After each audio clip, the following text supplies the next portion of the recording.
Good to see you. Good to see you too. Recently, council members George Leventhal and Hans Reamer paid a visit to Butlers, where they caught up with Wade Butler, one of the farm's owners, to find out how they've been able to be successful as so many farms across the country have ceased operating. Well, Wade, you're one of the pillars of our local agricultural community. How many generations of Butlers have been doing this business?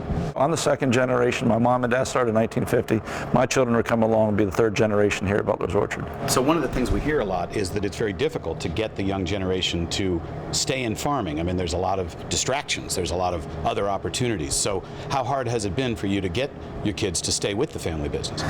You know, I think that we've been very fortunate at Butlers Orchard. I have 3 children. All 3 are involved here in the farm at this opportunity, at this point in time right now. They all see opportunity here. They all want to be here, and you know, of course, as a parent, you don't want to push something on your child that they don't want to do. So the fact that they all were involved and enjoyed their life, and I guess I didn't push them too hard as kids and didn't make them work too hard when they were younger, that they enjoy being here. And so we're very fortunate that they want to be here and they want to farm, and they're really happy to be a part of something. After an unsuccessful start growing peaches, George and Shirley Butler turned their interest to strawberries. That commodity took off and gave way to one of the very first pick-your-own strawberry farms, not just in this region, but the country. From there, the list grew to more than 10 options of pick-your-own. Want to try one? I'm gonna try one. Did you try this one? The end goal is to have something to pick at Butlers Orchard year-round. This is new to me. Pretty interesting, I think. The farm has a very successful Christmas tree season that started in the 70s. Butler says this region is an ideal location for a business like this. They see that too. Are there benefits to being a farmer when you're really inside of a metropolitan region? I mean, you're not really that far from a very large population of people. How does that affect what you're doing? Yeah, the sword cuts both ways. It's nice to have open areas if you're a crop farmer, grain farmer, and doing that type of thing. You really don't want a bunch of commuters on your road, and you don't want a bunch of neighbors that maybe don't like some of the things you're doing. Our business, you know, fruits and vegetables, pick your own opportunities. We need that. 1 million people now in Montgomery County and 8 or 9 million in the DC metropolitan area. So for our type of business, which we've evolved into over the years, you know, it's right up our alley. So we're growing 17 acres of blueberries and 15 acres of strawberries and cherries and raspberries, a lot of acres of a lot of different crops. All goes pick your own because we do have a great source nearby us of folks that want to come out to the farm and they want to pick their own stuff and show their kids how things are grown. Honeycrisp apples, that's what Wade says. It says they're delicious and sweet, so I'm just following Wade's advice. It's the thing that everybody wants right now. Getting the real sweet apples. And they've had to reinvent themselves over the years. Butlers Orchard markets not only to locals, but to tourists as well. Today, not only can you pick your own fruits and vegetables, but you can experience agriculture and entertainment at the same time. I've heard the term agritainment used to describe this. Is that a term that you adopt? We do. Agritainment means that we're getting people out on the farm and we're giving them something to do other than maybe picking fruits and vegetables. So this open air, yeah, we have a slide that they can go down, and there's a little picnic area, and there's a playground area. And just about anything you do here at Butlers Orchard, we're going to put you on a wagon with a tractor for a hayride. The establishment of the county's agricultural reserve, the #1 farm protection program of any kind in this country, has helped Butlers Orchard continue to generate and contribute capital to Montgomery County's economy. There's a lot of pressure for development. Land values are high. It's not easy to earn a living as a farmer. It's complicated.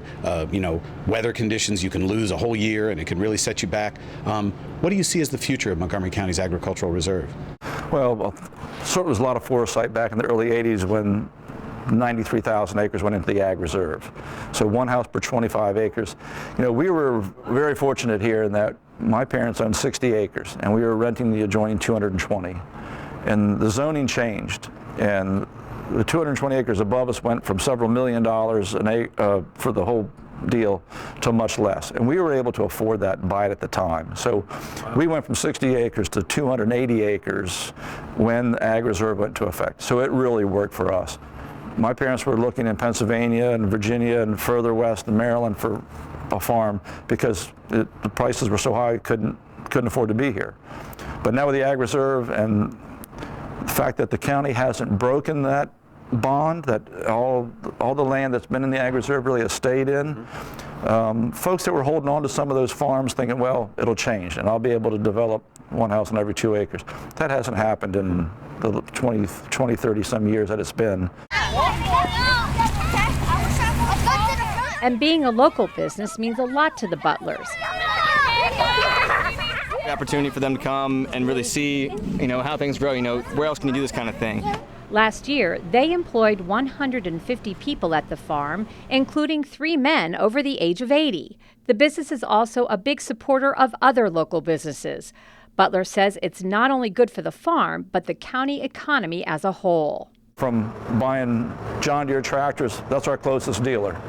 So the color of our tractors is green. Damascus, John Deere dealership's right up the road. So from that to, the milk that we're selling and the eggs that we're selling, locally sourced. Someone's approached us about some local meat recently, and so we're looking into that. A lot of things that we grow a lot of different crops, but we don't certainly grow everything. So if somebody's growing kale and spinach and collards and some of those kind of leafy greens and they've got surplus, we enter into some kind of an agreement with them. Same way with some of the apples, some of the peaches and things. We try to network with as many of the local farmers as we can, and it gives us a better selection and it helps the overall economy. Wade Butler says to be a farmer here in Montgomery County is an honorable passion for him. His 3 children, Hallie, Tyler, and Ben, are all a big part of the operation today.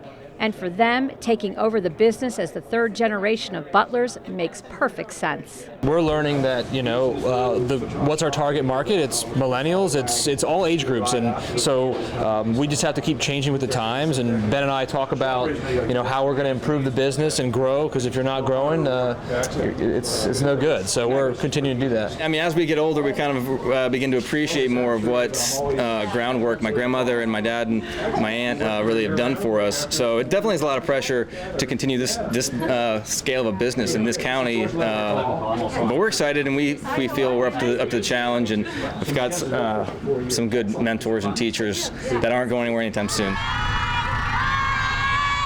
So yeah, we're happy to learn.